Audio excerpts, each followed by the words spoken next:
Encore une fois, ils vont étaler leur désunion au grand jour. Pas de défilé commun pour les syndicats en ce 1er mai. Difficile pour eux de se faire entendre alors que de plus en plus de salariés les jugent inutiles. Les syndicats français servent-ils encore à quelque chose? C'est la question qui fâche ce matin sur Europe 1. Bonjour Bernard Thibault. Bonjour. Nos auditeurs vous connaissent forcément comme l'ancien secrétaire général de la CGT. Combien d'années à la tête de la CGT? 14 ans. 14 ans. Secrétaire général, un peu plus dans les organismes de direction. Ils savent peut-être un peu moins que vous êtes aujourd'hui membre de l'Organisation internationale du travail. Merci d'être avec nous en tout cas ce matin sur Europe 1. À quoi sert le 1er mai, Bernard Thibault?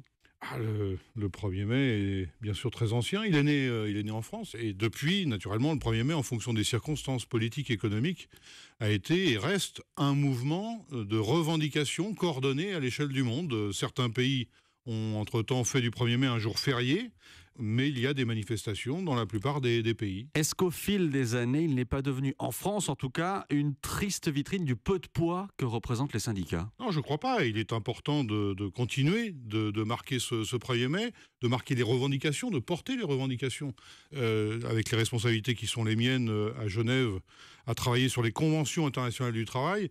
Je vois plus précisément la réalité sociale du monde. Un travailleur sur deux aujourd'hui n'a pas de contrat de travail, par exemple. 70% de la population n'a pas de système de protection sociale. Et il y a encore aujourd'hui, chiffre officiel de l'OIT, 6000 décès par jour par des accidents ou des maladies liées au travail. 6000 décès par jour. Mais je nous ramène en France parce que je parlais de triste vitrine. On voit bien aujourd'hui que les syndicats vont défiler en ordre totalement dispersé. On voit bien et on s'attend à des cortèges qui ne seront pas forcément très fournis. Ça vous attriste, ça? Non, nous verrons quelle sera la participation. Il y a une évidence. Vous vous attendez à une marée humaine? Non, mais à chaque fois que les organisations syndicales, quels que soient les pays d'ailleurs, sont divisés sur les objectifs à défendre, sur les revendications à apporter, ça affaiblit le message syndical, ça affaiblit la revendication syndicale. Si on ajoute à la situation française la multiplication du nombre d'organisations syndicales, ce qui amène d'ailleurs au constat que ceux qui pensaient qu'en multipliant les syndicats, on allait favoriser le taux d'adhésion des salariés au syndicat, la démonstration inverse est en train de se faire. Donc je crois que le syndicalisme français pâtit à la fois de sa division et à la fois de la multiplication des acteurs. Mais vous dites ce matin sur Europe 1 qu'il y a trop de syndicats en France. Oui, je crois qu'il y a trop de syndicats en France. D'ailleurs, la CGT, dans ses statuts, ça peut apparaître un peu bizarre, et c'est pourtant la réalité.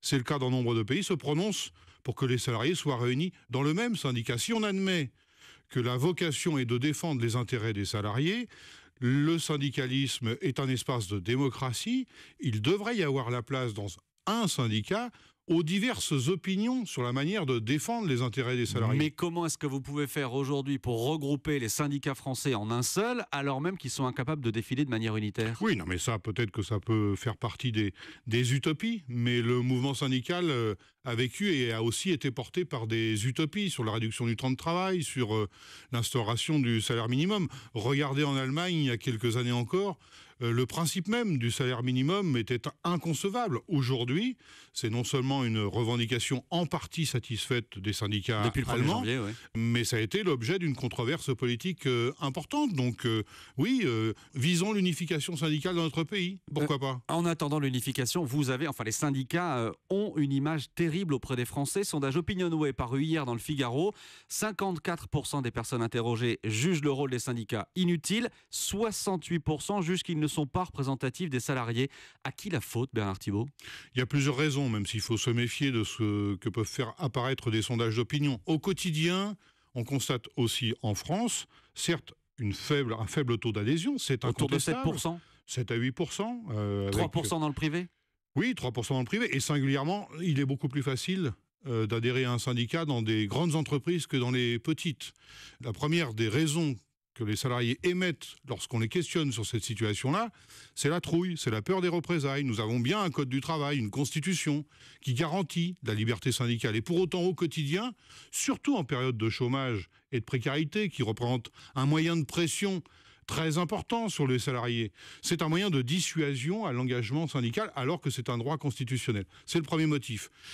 L'autre motif, sans doute, appartient aux syndicats eux-mêmes. Et vous avez une part de responsabilité? Bien sûr, nous n'avons pas encore su trouver, je crois que beaucoup de responsables en sont conscients, les moyens d'être en phase, d'organiser des salariés dont le profil est très différent des générations précédentes. Parce que leur rapport à l'emploi est très différent, beaucoup plus précaire, de passage, le cumul des petits boulots. Nous avons des gens aujourd'hui qui cumulent 3-4 emplois différents dans une même journée, notamment dans les activités de service. C'est naturellement beaucoup plus compliqué de les organiser, de les intéresser au syndicalisme. Mais les récentes affaires à la CGT, par exemple, ne rajoutent pas un peu de scandale à la défiance ? Non, je ne pense pas que ça joue. Il n'y a qu'à regarder l'activité qui a été celle des organisations de la CGT ces derniers mois. Elle n'a pas changé pour autant. Mais en termes d'image, c'est désastreux. Bien évidemment, c'est le genre de séquence tout à fait regrettable, c'est évident. Comment vous expliquez que la crise est plus amenée de militants au Front National que vers les syndicats ?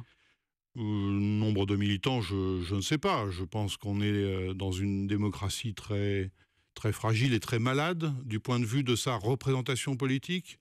Si on regarde les scores qu'obtiennent les partis politiques, et c'est un souci dans une démocratie comme la nôtre. Donc ça renvoie sans doute à des réflexions plus larges sur la manière dont les partis politiques exercent leurs responsabilités, le rapport aux électeurs, le rapport aux engagements de campagne électorale. Et il n'est pas très surprenant qu'en France, comme dans d'autres pays en Europe et sur d'autres continents, ce soit des mouvements d'extrême droite, particulièrement démagogues, qui surfent sur le mécontentement, les désillusions et la prise de distance avec les partis politiques démocratiques. Mais en ce 1er mai, alors qu'on sait très bien que les syndicats vont défiler et le Front National va aussi défiler, vous ne voyez pas de concurrence en termes de représentation des salariés, notamment entre les deux camps ? On n'est pas du tout sur le même pied. Un parti politique aspire à accéder au pouvoir. Ça n'est pas l'objectif central des organisations syndicales, bien évidemment. Un syndicat est là pour porter le message au nom des salariés, dans une situation où notre pays souffre d'un manque de pouvoir d'achat, d'un fort taux de chômage. On bat des records de chômage. Et au-delà du chiffre du chômage, il y a la précarité. Et donc, la vie est de plus en plus difficile pour un grand nombre de salariés. Ce 1er mai vise à porter ces attentes, ces impatiences du côté des salariés. Il appartient après aux partis politiques, à leur manière, de s'exprimer au regard de ces attentes. Merci Bernard Thibault. Merci à vous. Vous partez défiler ? Je vais à la fête de l'Union locale au Creusot qui m'a invité et j'espère que la météo nous épargnera. Bon 1er mai à vous, merci Bernard.